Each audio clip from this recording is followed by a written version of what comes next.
Olá, caríssimos irmãos e irmãs, sejam bem-vindos a mais um áudio da Liturgia da Palavra, desta segunda-feira, dia 26 de julho de 2021, 17ª semana do Tempo Comum, sendo a cor litúrgica de hoje, sendo a branca, né?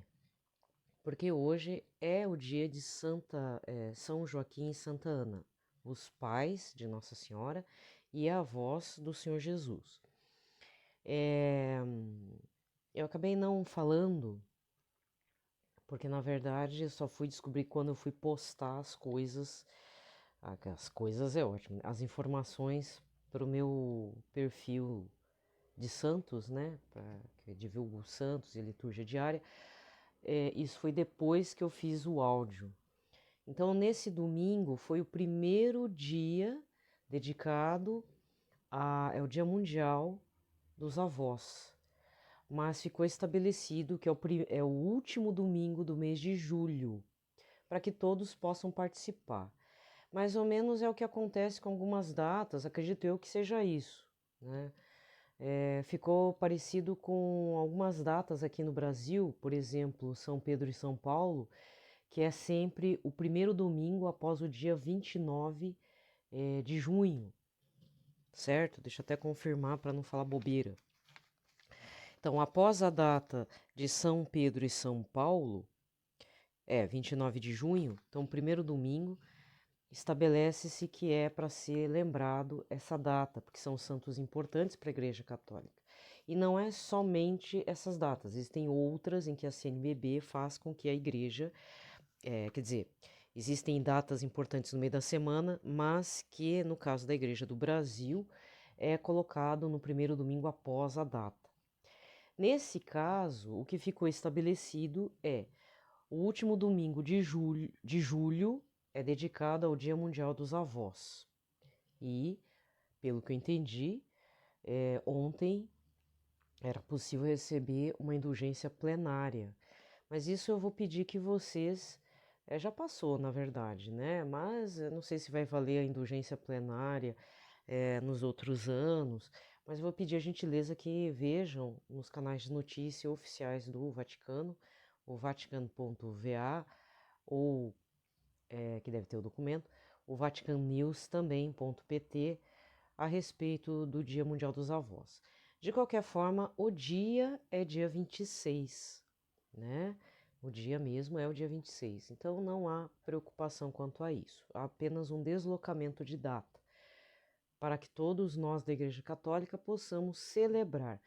É como o Dia Mundial dos Pobres também, né? Acho que a gente vai... É que é tanto dia, eu me perco nos dias, mas o Dia Mundial dos Pobres vai acontecer agora no segundo semestre, se não me engano, tá?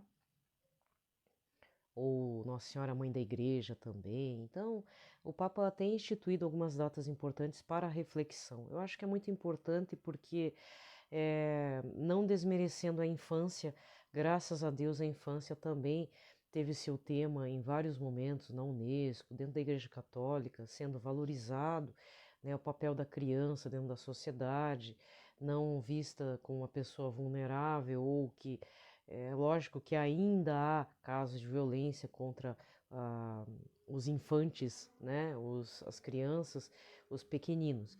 Mas eu acho que numa sociedade como a atual, trazer à tona e valorizar os idosos, o seu papel na comunidade, na família, é algo muito importante.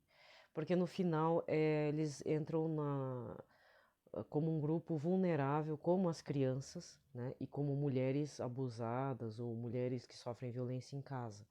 Então, acho que é uma questão também social trazer à tona a reflexão sobre os nossos avós e, se a gente não tem mais avós, valorizarmos o papel das pessoas de idade na nossa sociedade e comunidade, tá bom? Ontem também, dia 25, além de São Cristóvão, foi dia de São Tiago Maior, que foi o primeiro apóstolo que foi martirizado e morto dentre os 12, né? E ele é o padroeiro da Espanha, por isso que tem o caminho de Santiago de Compostela. Infelizmente, devido à minha caminhada esotérica, eu só via esses lances do tipo Paulo Coelho falar que fez o caminho de Compostela, mas o caminho de Compostela, de São Tiago de Compostela, é uma, é, digamos assim, é um trecho de peregrinação desde os tempos medievais. E eu só vou deixar registrado, provavelmente lá no dia 12 de outubro também vou falar, porque no dia 12 de outubro todo mundo vai falar de Nossa Senhora Aparecida.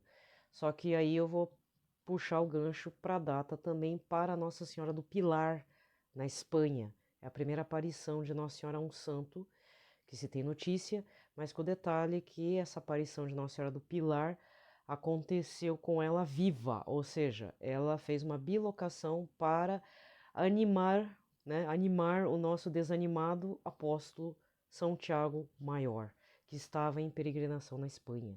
Ele acabou voltando, né? Na volta que infelizmente aconteceu as coisas lá, certo?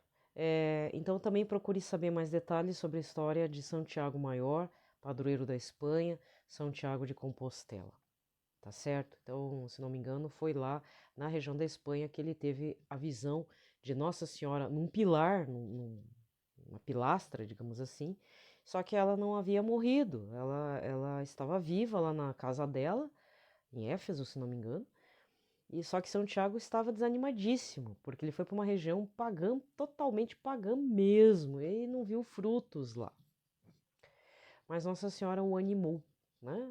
Então, mas ele também é o primeiro discípulo martirizado e morto, tá bom?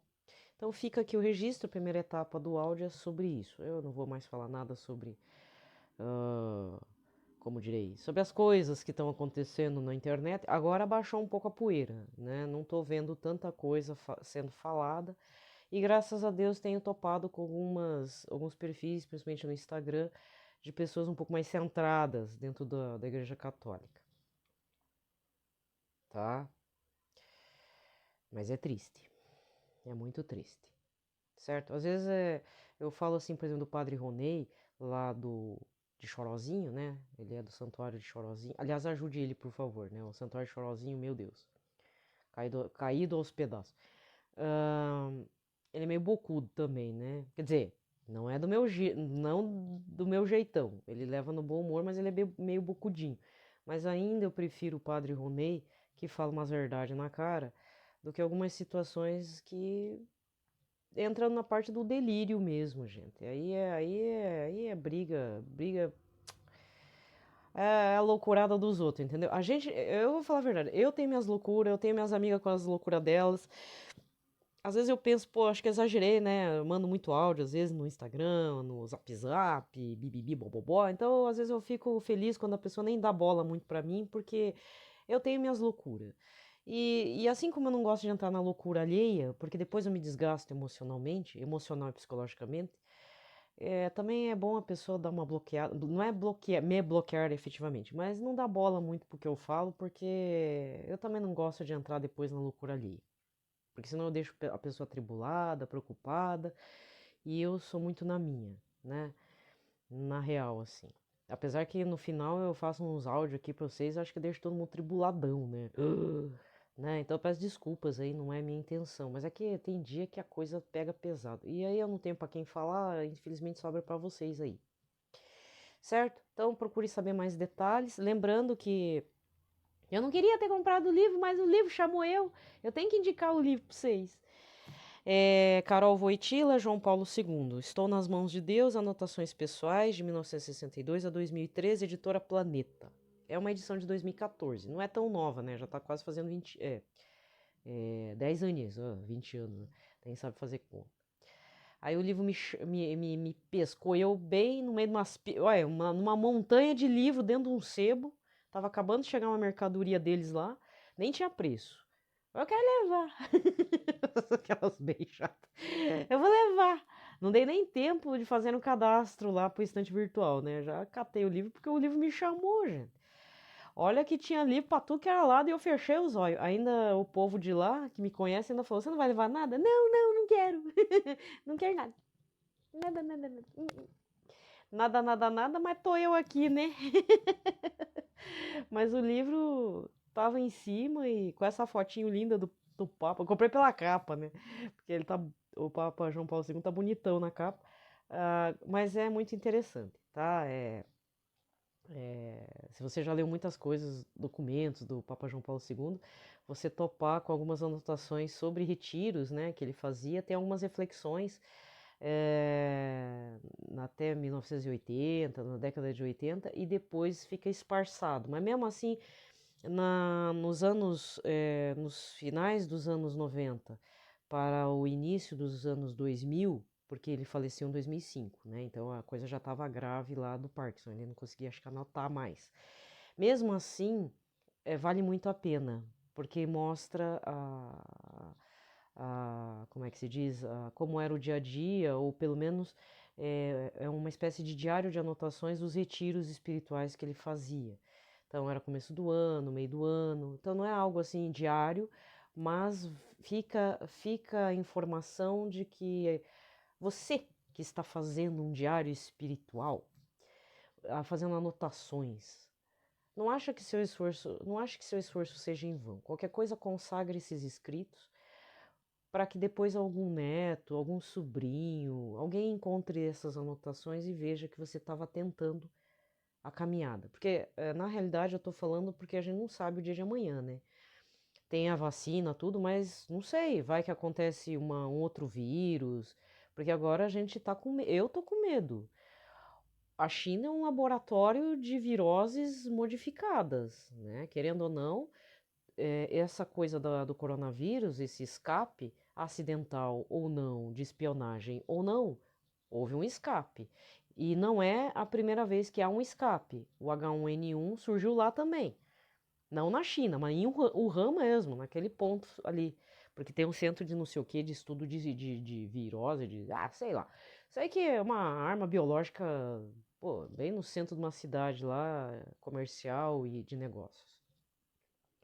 Então, se tiver, vai acontecer lá ou em outro ponto do mundo, né, gente? Eu sou da geração da bomba atômica, ainda, porque é resquício da Guerra Fria. Isso falando num contexto histórico. A nova geração, essa geração atual, a partir de 2020, seja quem nasceu ou mais jovem, bem jovem mesmo, na faixa da infância e adolescência, já é a idade das pandemias de guerra biológica, que também era uma preocupação durante a Guerra Fria, mas a gente não achava que estaria nesse ponto de letalidade e maldade, né, de alguns núcleos humanos aí. Querendo ou não, muita gente ganhou dinheiro em cima da pandemia, poucas pessoas, mas ganharam. Então, por conta disso, voltando a falar sobre o diário espiritual, a sua disciplina espiritual pode ser importante para alguém. É mais ou menos aquilo que Santa Teresinha dizia, que quando ela morresse, ela queria chover rosas para o surgimento de novas vocações. Não que a gente seja Santa Teresinha, mas consagrar a data da nossa morte, ou consagrar algo que você escreve, para que alguma geração futura leia. Nem que vá parar, desculpa dizer nesses termos, mas nem que vá parar num lixão, para um carrinheiro de reciclado, entendeu? Porque a grande maioria já lê. Então não tenha medo, vai fazendo, vai escrevendo. De verdade. Tem tanta gente que escreve uns diários sem pé nem cabeça, tanta foto antiga, sabe, que vai parar em antiquário, sebo não, mas eu vi antiquários, álbum de fotos, depois são vendidas essas fotos antigas assim para decoração. São registros, memórias familiares perdidas. Gente que joga fora álbum de foto preto e branco, gente. Aí o carrinheiro vai, entra no antiquário e vende. Vocês que não sabem. Eu descobri isso tem uns 20 anos. Porque aqui, eu não sei se existe ainda, mas tinha a feirinha da Praça da Espanha.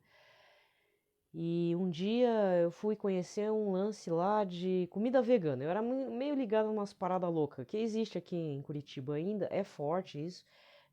Aliás, em matéria de comida, aqui tem de tudo. Aí, no meio dessa feirinha gastronômica, acabei vendo um povo fazendo venda de coisas antigas, antiquários, não é só livro.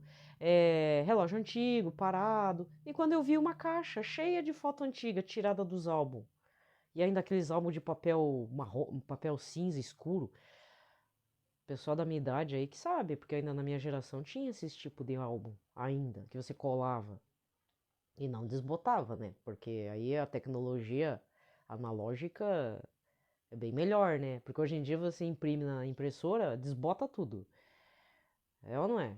É sim, né? Então vai desbotando com o tempo. Essas fotos não. Essas fotos ela tem uma proteção, claro que desbotaria se ficasse no tempo, no relento e tal. Mas o pessoal das antigas sabe, do tempo da Polaroid não, né? Polaroid é instantâneo, mas do tempo das Kodak. Kodak, como é que é? Fujita. Aí tinha uma marca japonesa de câmera também, que é, fita de rolo, assim, bem interessante. Saudade da época, aquilo funcionava bastante. Hoje em dia tá tão fácil tirar foto, mas para imprimir o trem, né? Tá tudo na nuvem, certo? Então, já que o negócio, infelizmente, cai no esquecimento, vai parar em mãos aí mercenárias, né? Vamos falar um negócio assim, mercenário. Se não tiver nada de apocalíptico aí na tua vida, teu diário, não digo os diários, desculpa, diário escabroso, entendeu? Mas eu tô falando os diários sérios, assim, sobre sua disciplina espiritual, deixa registrado. Isso pode servir de ânimo para alguém lá para frente. Quer ver? Vou dar um outro testemunho. Essa eu li, acho que na aleteia.pt, aquele site que eu sempre indico. Tem o Aleteia, tem o churchpop.underline pt, Vatican News. Então, eles têm alguns testemunhos. Se não me engano, no Aleteia, havia um relato de uma pessoa que cresceu no meio protestante.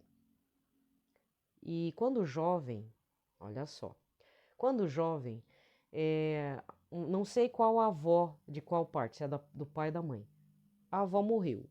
E a avó morrendo, ela disse que foi na casa da avó falecida e foram fazer uma limpeza, né? Porque querendo ou não, não sei se iam vender a casa, espólio, aquelas coisas, né? Herança. Aí no sótão encontrou uma caixa, não sei se era no sótão ou perto do quarto, tinha uma caixinha assim, daquelas da vovó, né? E lá havia um devocionário, então essa avó era católica, tinha um devocionário, tinha algumas santinhos, né? Santos, assim, corações, e um terço mariano. Esse menino protestante raiz, o que, que ele fez imediatamente? Heresia! Próprio do evangélico protestante. Heresia! Pegou, arrebentou o terço mariano. O que, que aconteceu depois? Olha como é que é a misericórdia de Deus e como o amor de Maria é importante. Amor de Nossa Senhora, né? Eu não chamo de Maria. O amor de Nossa Senhora é importante. Devido a isso, porque ele achou que quem estava errada era a avó. Tá bom. Aí a vida ensina, né? E quando a vida ensina, a graça de Deus também ensina. Com o tempo, eu não sei o que, que aconteceu, esse rapaz cresceu e ele acabou se convertendo. Para resumir a história, ele acabou se convertendo para a Igreja Católica. Mas o estopim foi quando ele detonou com o terço da avó. Tá certo? Então, terços, essas coisas, não jogue fora, deixe mesmo como espólio, às vezes não verbalizado para alguém. Entendeu? É isso que eu estou querendo falar. Então, a partir desse livro do Sr. Karol Wojtyla, do Papa João Paulo II, eu pude perceber que as anotações que ele fez, que depois ele falou para o secretário, que agora é o bispo de Cracóvia, era um padre, né? Era não, é padre, é um sacerdote, falou, olha, São João Paulo II, já no leito, já próximo ao falecimento, ele falou, ó, aquelas anotações você queima, joga fora, você destrói, eu não, né? Porque ele teve que fazer um testamento lá, verbal e não, e verbal escrito, enfim. Só que o secretário guardou as anotações. Ai, abençoado seja esse secretário arcebispo de Cracóvia. Tá aqui no prefácio, tá? Porque é muito importante. São anotações breves, assim, e depois só meras anotações, mas mesmo assim mostra uma disciplina, um itinerário espiritual de São João Paulo II. E o que mais impressiona é que ele era um homem tão ocupado, ele fazia tanta coisa, Mesmo nas férias, quando ele tinha saúde, né, ele ia escalar montanha, ele ia nadar, ele ia esquiar, né, entendeu? Ele só não conseguia depois do Parkinson, mas ele era, assim, super ativo. Então, ele tinha uma disciplina, né? E para mim, no meu caso, que eu sou totalmente indisciplinada, e para você talvez, é algo assim muito inspirador, entendeu? Eu também faço anotações. Até vou ter que deixar um recado aqui, caso alguém encontre, né? Mas eu já sei que eu não tenho herdeiros e tudo. Infelizmente, eu não gosto de ficar comprando livros, porque vai parar no sebo.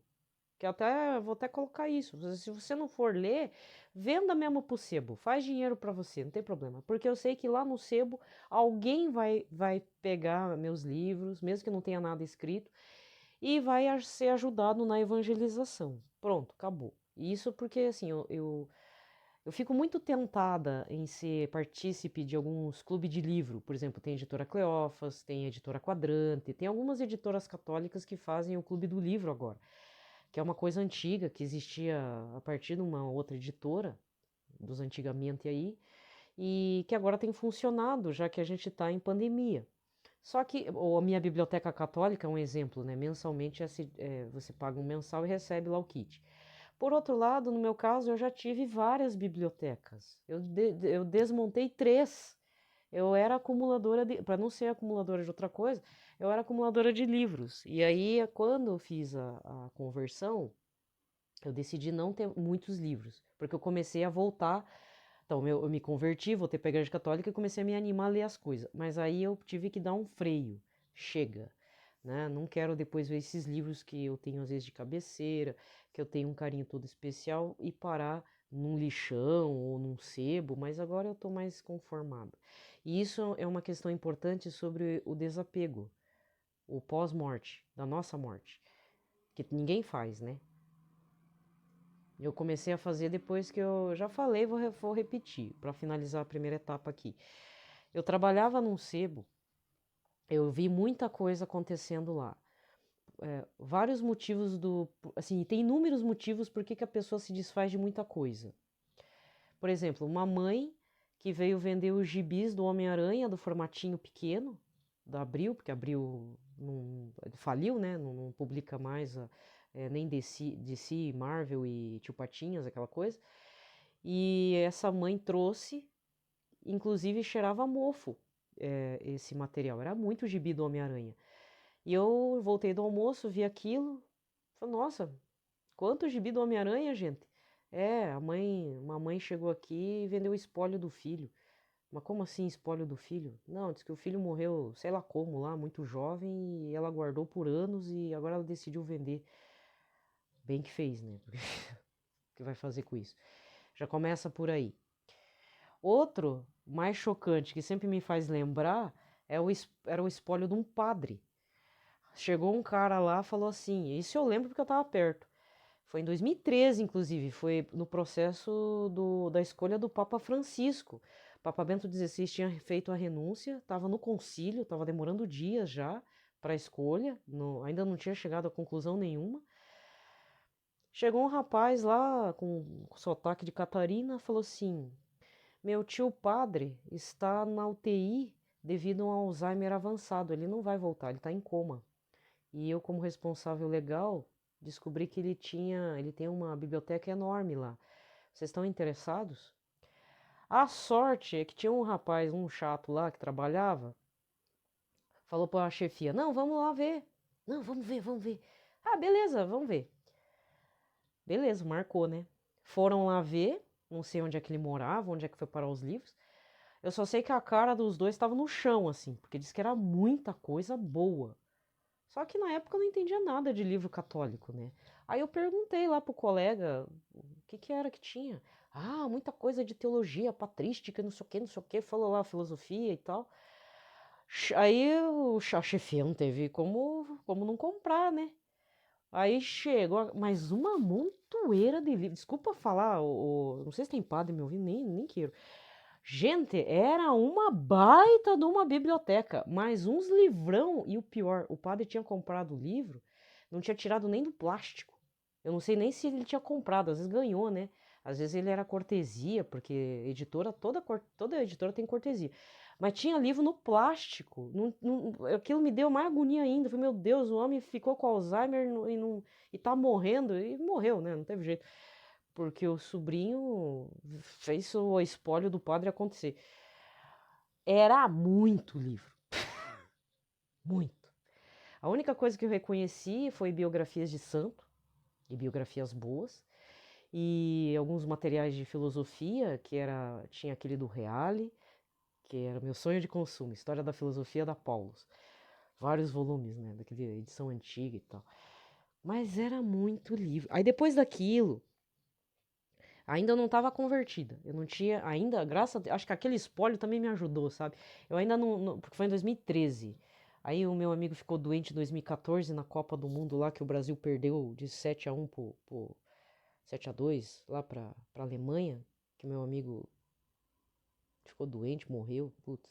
Aí eu sei que aquilo me abriu os olhos para não acumular as coisas, sabe? Para resolver as coisas, não deixar para os outros resolver. Porque aí os outros resolvem pelo jeito dele. Não adianta você fazer um testamento. Você pode até fazer um testamento. O testamento legal, às vezes, é uma garantia da pessoa não usurpar tudo de você, né? Você dá um encaminhamento. Tanto é que cresceu o número de testamentos, aí, feituras de testamento nos cartórios, por conta do coronavírus. Então eu sugiro que você faça, se você é pai de família e tal, se tiver algum bem, alguma coisa, faça mesmo. Faça porque, ó, se tiver imóvel já faz usufruto, faz os lances aí já. Entendeu?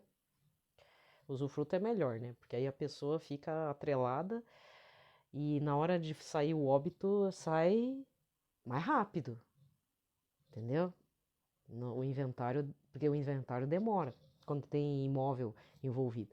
Então, fica a dica. Mas assim, a parte de livros, assim, legalmente falando, não tem valor nenhum, mas lógico que para quem gosta de livro tem um valor sentimental estupendo, né? Entendeu? Então, qualquer coisa já faz o desapego na sua cabeça. Melhor, já causa um sofrimento antecipado, sabe? Você que gosta de livro, tem uma biblioteca enorme, olha, não fique acumulando livro. Não fique, porque depois vai cair na mão errada e aí cai num espólio de um sebo. E eu já vi, isso que eu só contei 2 histórias. Se eu te contasse todas as outras, você ia ficar de queixo caído. É coisa assim que, olha, aí eu acho engraçado que tem gente que para numa dedicatória de um livro. Até eu já peguei uma dedicatória de uma Bíblia, inclusive. Foi muito triste aquilo. Eu fiquei com a Bíblia e a dedicatória eu passei lá para a barquinha não, para a cesta de orações, porque a pessoa chegou ao ponto de vender a Bíblia para o sebo, né, com dedicatória e tudo, gente. Era a Bíblia de Crisma. Gente, eu tenho a minha Bíblia de comunhão, com a dedicatória e tudo, tá tudo enferrujado, tá comigo até hoje, da minha catequista. Não joguei. Não joguei, não vendi pra sebo, não fiz nada. Eu fiz outras coisas, né, com outros livros, mas aí era livro que não tem essa questão. A gente tem que ter um pouco de zelo, né, pra certas coisas. Né? Então, certo? Então, eu tô dando a dica pra vocês. Eu também, que nem eu, terminando, eu não gosto muito de acumular livros, sabe? Por conta dessa situação que eu vi, não é só essa, são várias situações. Mas se você quer sentir o drama, trabalha num sebo bom assim da tua cidade pra você ver como é que é a situation da coisa. Por que que as pessoas se desfazem das suas bibliotecas? Tem de tudo. Você vê de tudo. Até carta, foto de casamento, dinheiro velho, raspinha premiada, tudo. A pessoa guarda as coisas nos livros, gente. E-mail pedindo perdão pro pai, impresso. A pessoa imprimiu um e-mail da menina pedindo perdão pro pai. Então a pessoa quer fazer um trabalho antropológico, sociológico e de letras lá da faculdade de letras, pode fazer, pode trabalhar no sebo. Você vai ver muita coisa. Muita coisa. Muita mesmo. Isso vale uma tese, uma tese de doutorado, não é nem uma dissertação. Mas se você quer ganhar experiência de vida, é um sebo mesmo. É que aqui, graças a Deus, o sebo que eu trabalhei é um sebo que tem um zelo pelos livros, limpa as capas, tiver que dar uma lixada com lixa d'água nas lateral, lixa também. Mas ultimamente tem vindo muito material novo sei lá, de salvados aí de seguro, seguro de caminhão ou seguro de loja, aquelas coisas assim que vem lá, uns livros batidos da editora também. Ah, que nem essa aqui, o livro, eu desconfio que veio de um estoque de salvados, que é chamado. Não tem móveis dos salvados? A gente fala que é o caminhão rolado, mas às vezes não é. Às vezes fechou a loja, alguma coisa. Ou são livros da editora que, por exemplo, esse aqui tá batido, ele tá feio aqui na lateral, tá soltando aqui o plástico na outra ponta. Para venda comercial é horroroso, ele perde valor de mercado. É que nem fruta no mercado também. Tem que ter um padrão de qualidade. Então, como esse livro não tem qualidade visual, mas ele tá inteiro. Não tá faltando página, não pode estar faltando as páginas, não pode estar com falha de impressão. Aí é trocado, viu? Isso tem que avisar, certo? Ah, falei, né? Então, desculpa, não fique juntando coisas. Anote. As anotações são importantes porque pode ser que faça a conversão de alguém, né? Então eu tenho essa. Eu hoje em dia estou guardando minhas anotações de homilia e tudo. Vai anotando, anota quem é o padre e tal. Aí para finalizar a primeira etapa, né? Só para fofoquinhas. Hoje que eu percebi. Não, hoje não. Já tem umas 2 semanas. 2 semanas, só que eu conheço a igreja e o padre desde 2000 final 2015. Não, foi em 2016 que eu fui conversar com ele. São 5 anos. Aí nessas 2 semanas eu descobri que o nome dele não tem acento. Nossa, que vergonha. Toda vez eu colocando o nome, porque eu anoto, né? Domingo, dia tal, local, leituras do dia, né? Tal. E padre, e depois a homilia. Ou alguma reflexão, ele tá falando, mas aí eu coloco uma reflexão pessoal no caderninho. Fica lá anotando. Aí eu sempre colocava com acento, né? Tum, tum. Ué, depois eu fui ler o informativo, depois que eu percebi, gente, o nome dele não tem acento. Ah, vergonha. Porque aí me lembrou meu pai, Antônio sem acento, sem o chapéuzinho. Eu sempre colocava com chapéu, né? Aí o meu pai falava, não coloca, o meu é sem acento. Ah, desculpa. Tá bom, tá bom, tá bom. Aí eu lembrei, puxa vida, vamos respeitar o nome da pessoa. Poxa, o do cartório, esqueceu de colocar um acento no nome do padre. Apesar que acho que não é, né? Porque ele recebeu o nome do pai. Então é o pai que não recebeu o acento. Bem, gente, então essas observações aí, nada a ver, né? Mas a gente às vezes fica meio perdido. Deve ser minha idade mesmo, eu tô ficando velho. Deve ser isso, a velhice. Mas a gente tem que atentar e pensar nas coisas dolorosas da vida. A vida não é só chocolate e açúcar no café. Às vezes a gente tem que tomar um café sem açúcar de vez em quando, né?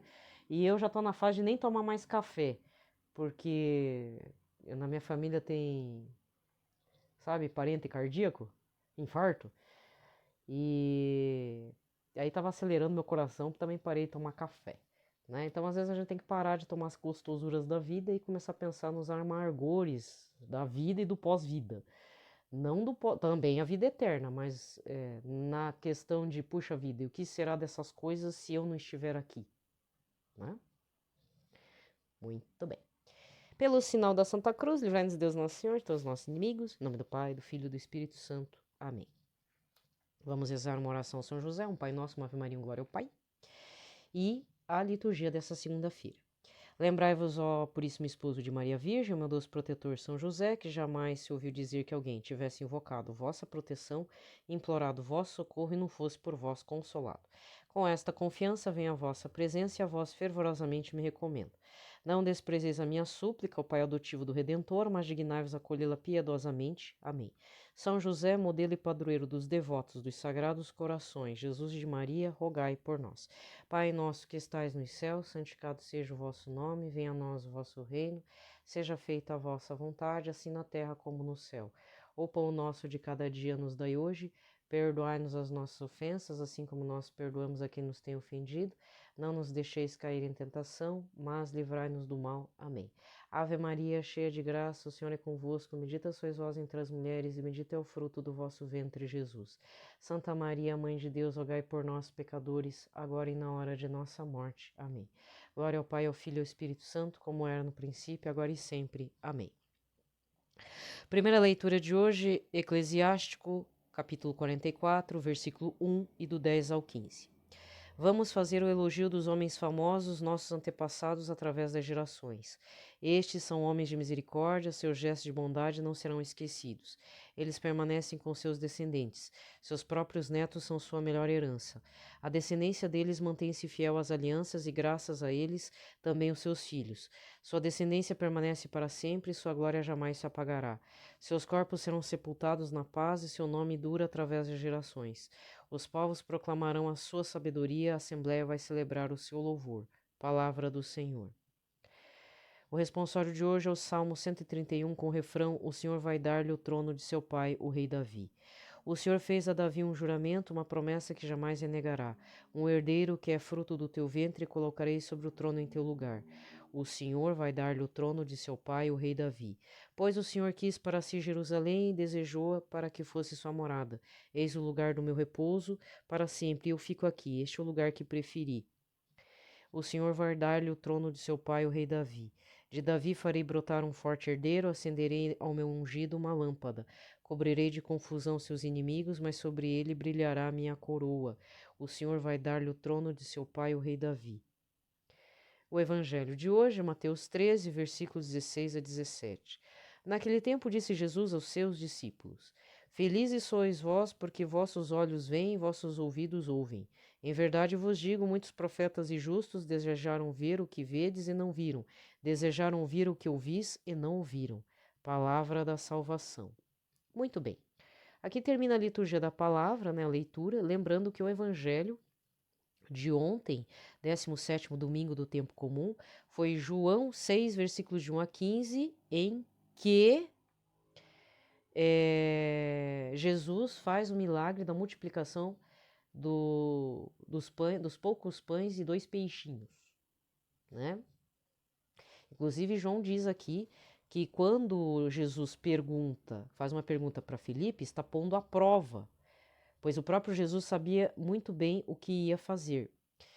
E a primeira leitura foi 2 Reis, capítulo 4, versículos 42 a 44, isso ontem, em que um homem trouxe as primícias, depois de uma longa seca, né? Isso foi falado na homilhão de ontem, por isso que eu estou dizendo.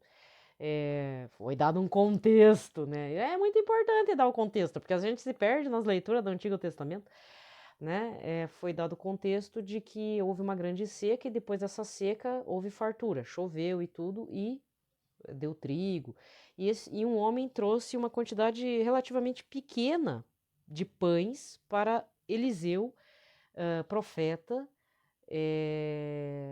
que seria o sucessor legal de Elias, certo? E ele deu 20 pães de cevada e trigo novo. E Eliseu apenas disse ao homem: dá ao povo para que coma. E o servo respondeu: mas como vamos distribuir tão pouco para 100 pessoas? Calma. Aí Eliseu explica: calma, que o Senhor assim diz: vão comer e ainda irá sobrar. Então ali já ia acontecer um milagre da multiplicação dos pães. Mas a questão importante do evangelho, que você deve ter ouvido nas homilias, não estamos aqui dizendo que somente o ato humano prevalece. Mas, a partir de um ato até pequeno, de uma quantidade pequena, não importa se é de pães, se é uma oferta de R$2, de uma moedinha de R$1, desde que seja dado para Deus, para o Todo-Poderoso multiplica essa tua moeda de R$1 para virar R$1.000.000. É o fermentinho. Porque aí a gente tem que lembrar das leituras anteriores do Evangelho, dos domingos anteriores, em que Jesus dizia, né, no mês passado, acho que no mês passado, retrasado, Jesus diz: o reino dos céus é como aquela 1/3 do fermento da mulher. Ele é uma pequenina semente de mostarda. É pequeno. A essência do reino dos céus, o reino dos céus é pequeno. Tanto é que para entrar no reino dos céus a gente precisa ser o quê? Ser como os pequeninos, como as crianças, porque a porta é estreita. E Jesus ainda devia ter falado, e a baixa também, baixa e estreita. É pequeno.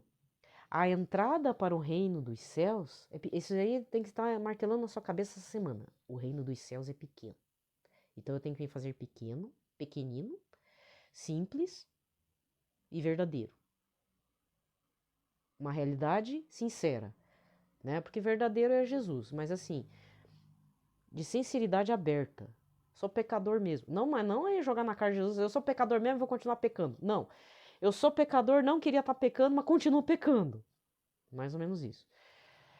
Certo? Então aqui o ato é pequeno. E aí, se você quer uma ilustração melhor, é aquilo que Santa Teresinha do Menino Jesus diz, Santa Teresinha de Lisieux, da Sagrada Face, do Menino Jesus e Sagrada Face.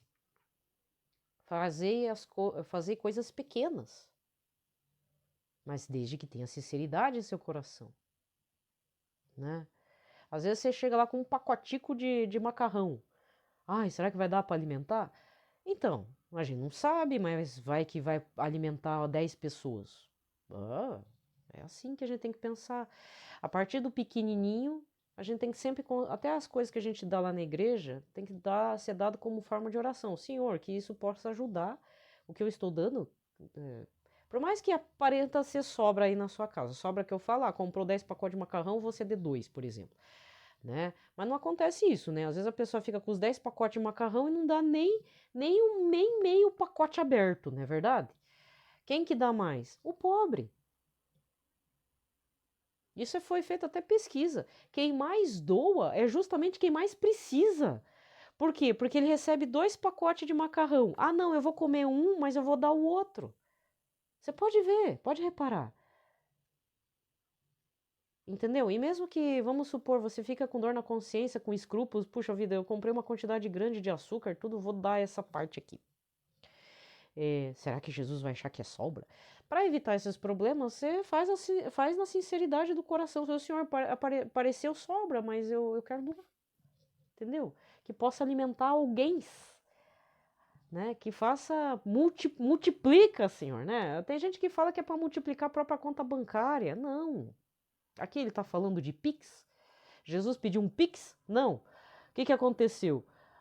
Alguém apresentou, né, aqui não é aqui, é em outra passagem do Evangelho da mesma situação.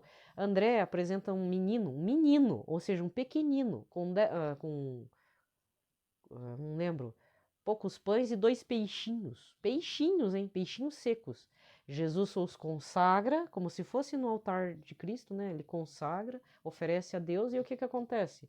Alimenta uma multidão completa, ainda sobra 12 cestos. E aí vem as teorias, aí depois fala que eu que tenho mente doentia. Aí vem as teorias do senso comum. Ah, não, todo mundo tinha um pão escondido lá, e aí tal, e fez comer. Não, gente. O que acontece? A partir de um ato pequeno humano, houve a multiplicação mesmo, milagre da multiplicação dos pães e dos peixes. É lógico que existe uma tentação lógica aí que envolve, será que o povo não tinha um pão escondido, uns peixes escondidos, entendeu? Mas, gente, mesmo que seja assim, querendo ou não, as pessoas acabaram cedendo, né? Entendeu? Então, mesmo que tenha essa lógica da tentação do lado humano, de pensarmos dessa forma, a gente tem que entender que, querendo ou não, a graça de Deus atingiu muitos corações. Mas, pelo que deu para entender, quando você se aprofunda na palavra, você observa que as pessoas acham que não tinham nenhum pão ali escondido. Realmente houve um milagre, porque as pessoas começaram a dizer: ele é um profeta, vamos colocar como nosso líder, ele é quem vai governar Israel, entendeu? E Jesus, se você vê a leitura depois, Jesus dá uma escapulida e tchum, partiu, porque não é isso que eu vim. Aí o que aconteceu? Uma outra tentação da lógica humana. Vamos colocar Jesus como nosso líder, que na realidade é o que passava no coração de alguns discípulos, caso de Judas, né? Que só estava vendo no plano humano. E Jesus não é só homem, Jesus é Deus. E não era isso que ele estava querendo ensinar com a multiplicação dos pães e peixes. E depois ele vai cobrar, depois de tantos feitos, tantas coisas que eu fiz, e ele não estava se vangloriando, né? As pessoas não estão entendendo o que é o reino dos céus, porque estavam ainda no plano tangível, no plano ali tocável, 3D, material. E não era isso que ele queria. Ele queria mostrar que o reino dos céus ele tem aquele lado paradoxal do senso comum, do senso humano, de qualquer racionalidade humana, que qualquer filosofia poderia falar ou explicar. O reino dos céus é o lado sobrenatural e do inexplicável, tá? Então, essa semana, a partir da multiplicação dos pães e dos peixicos, nós vamos ter que entender todas as leituras dessa semana. É a chave de leitura, né? Mas também sempre fazendo a ponte com a leitura sempre do anterior, né? O domingo anterior foi quem vocês, se não me engano é essa, quem que vocês, o que o povo diz que eu sou? Deixa eu ver. Senão eu tô falando bobeira. Deixa eu ver aqui. Ah, não, desculpa. Isso era do domingo, 15º domingo. O 16º domingo do tempo comum é: vinde a um lugar deserto para descansar. E aí a multidão se achega nele e Jesus não entra em pânico, não fica brabo, ele se sente condoído e com compaixão e pensa: são como ovelhas sem pastor. É a liturgia do bom pastor, né? Do domingo passado. Muito bem. Gente, vou me despedindo por aqui. Uma ótima semana. Fiquem em paz, na paz de Cristo, né? Vamos tentar desacumular tudo da nossa vida. Ó, quem fala, né? Eu sou a pessoa que mais acumula coisa: ressentimento, falta de perdão, querendo brigar com todo mundo e fora as coisas, tudo acumulada, né? Ui. Aí, se você me pergunta, você é constipada? É coisa feia falar isso e fazer essa pergunta, mas eu tenho que falar que infelizmente eu sou também. Isso afeta no plano da saúde, sabia? Eu sou uma pessoa muito constipada.